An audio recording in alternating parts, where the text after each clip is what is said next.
president of the party, so I had to cancel a few meetings with the president, and I said, I'm very sorry, but today we choose Bangladesh because we want to celebrate this pivotal first international conference on the July Revolution. So it is such a historic moment. For every one person present, you have to make sure at least 50 others share in the spirit and camaraderie, because that's how you ensure movements last. And of course, we are here in honor of the heroes and heroines that we commemorate today. And this campus, not just I think the oldest here, much older than many campuses in Malaysia, steeped in the blood, sweat and ideals of freedom, has once again emerged as a symbol of conscience and as well as renewed hope. Tagore once said, "He only has freedom who ideally loves freedom himself and is glad to extend it to others. He who cares to have slaves must chain himself to them. He who builds walls to create exclusion for others builds walls across his own freedom, and he who distrusts freedom in others loses his moral right to it." And for every he, there is a she, because we are in this together. So I speak to you in reverence of a revolution that has shaken the soil of South Asia, the July Revolution of 2024. But I also speak to you as a fellow proud Asian, your Malaysian comrade, political activist, and on behalf of Malaysia's People's Justice Party. And I speak to you also in sadness, yet defiant and unshaken in recalling and harnessing the courage of your youth, the sufferings endured in voicing their longing for dignity, justice, and how today is part and parcel in living and building up to a nation's renewed promise. And unfortunately, the hard work begins. Comrades, we're also meeting at the back of so much global suffering, the enabling of the ongoing genocidal onslaught on Gaza by the hegemons, and their ilk remind us of the need. We need to strengthen solidarity and reaffirm our moral positioning and autonomy. Our thoughts also turn to the families affected by the tragic crash of the Bangladesh Air Force training jet into Milestone School and College on July 21st. And we make dua, Allahumma ighfir lahum warhamhum wa'afihim wa'afihim. Ameen. So indeed, friends and comrades, we do live in such trying times. But instead of despair, it should embolden our collective resolve to chart a path forward in true sovereignty and solidarity. Now, I wanted to share the story of Malaysia's own student movement, but while recognizing the courage that is shown to the July Revolution. Students worldwide are often dismissed as apathetic, yet history reveals them as society's moral vanguard. A people's awakening in history of July teaches us that revolutions are never born in isolation. Vice Chancellor spoke just now. They emerge from the deep fracture of injustice, the prolonged silence of the oppressed, and the collective hunger for dignity. It did not happen overnight. You saw the brutal crackdown on dissent, silencing of student leaders, manipulation of elections, and the erosion of trust in every institution that was meant to serve the people. So I really want to thank the University of Dhaka for shedding further light into the seeds of the revolution. And inshallah, from the wonderful series of speakers, we get a sense of what is needed to move forward. Now, while each movement is unique in its own right, Malaysia had its own 1974 Baling protests, where student leaders, including Malaysia's current Prime Minister, led the movement for students in championing the plight of farmers against starvation in Gaza. Now, this was in response to harrowing media reports of the people in Baling dying from starvation due to extreme poverty. A lot of them were detained for 22 months in draconian laws, but with sustained public pressure, you get the focus in rural development. So it's all about making sure there's balance. We're not just focused on the cities, right? Which is the focal point of the studies that Asamoglu in why nations fail. But you kind of look into, it will take a different formula, a different set of priorities and development plan if you want to focus on the rural kampongs or villages, as they call in Malaysia. So your July Revolution reminds us stability without justice is fragile. And it was not just a protest, but it really became the avenue, rebirth of the nation's spirit, the rupture in the architecture of fear, and it's a reminder that at the end of the day, any regime, no matter how powerful, cannot stand against the will of an awakened people.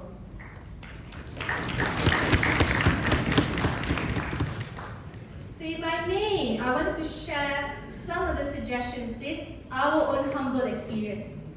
And remember, every nation will continue to go through its set of challenges. That's why the younger generation, the Gen Alphas, the Gen Zs here, it's really incumbent on you because it's going to be your future. It's going to be something that you have to embark on and you have to take up. And for me, some of the key steps moving forward should include economy empowerment. I wanted to draw attention to the lessons between Malaysia's Amanah Ikhtiar Malaysia, which is a microcredit program, and Grameen. Why? So, Amanah Ikhtiar, which is Malaysia's largest microcredit organization, was set up 5 years after Grameen. And since 1987, we have disbursed 2.3 billion ringgit Malaysia to 262,000 borrowers with a 99.2% repayment rate, the world's highest. Alhamdulillah. So it's inspired by Prof. Yunus, but it's also crucial because every time we talk about FDI, every time we talk about economic development, about investing and getting billions, don't forget the billions here and the people here also need money immediately. So AIM's holistic impact showcases, and their target was women.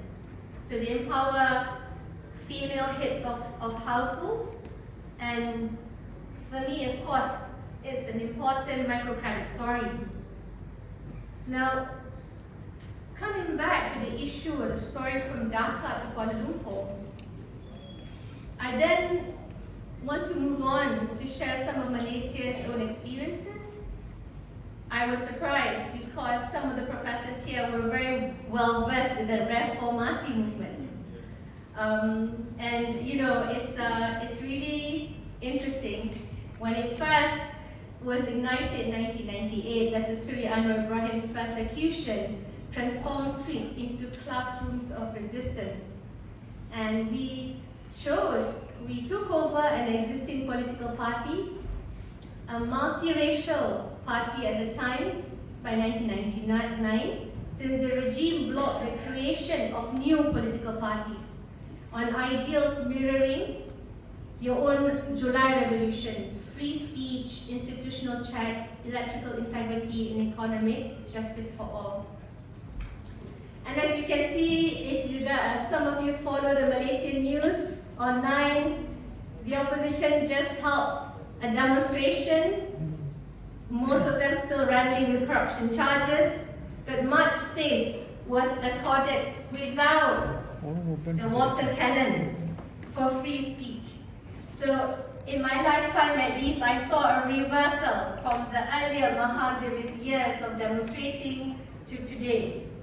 And it's important not for the political parties, it's important for Malaysians. And are all reforms done? Certainly not, because every generation will have to continue the struggle, and that is how life is led. We must appreciate history, we live in the present, and we remain fully committed, inshallah, towards building a better future. So 2 decades of endurance through detentions and defeats, because we lost many elections. I personally lost the 22 general elections. And then we came together in a federal coalition of political parties. But it also eventually culminated with the 2018 democratic transition. So for every revolution, you cannot expect one single moment defining history to be enough. It's horrible, but it is and it will take a series of sacrifices, like-minded support, including the ability to harness existing strengths. So what do I mean with this? I mean coalition building with people you don't like. So I'm not talking about Bangladesh, I'm not touching your political arena, I'm talking about what we did in Malaysia. And we had, of course, a recent political turbulence, 3 prime ministers in 5 years, but it offers critical lessons. Because in the 2018 general elections, you saw leaders who collectively spent more than a decade imprisoned by their chosen de facto leader make that decision. Make that decision to prioritize nation over what was done to me. The torture, the oppression, the injustice. And of course people will say, well, you still had to go through a series of betrayals. But then, it helps you understand, once you overcome your ego for personal power, benefit, what have you, and you start practicing in your mind, in your deed, in your actions, the country means more. The country is more important. The general public and the masses, they don't have time for your personal issues. Then you get a healthier ecosystem, a healthier environment to ensure the best talents. And meritocracy alone is not enough. You must also have a means-tested program so that the most vulnerable, perhaps those stuck in lower income areas, not everyone will have access to the best universities, am I right?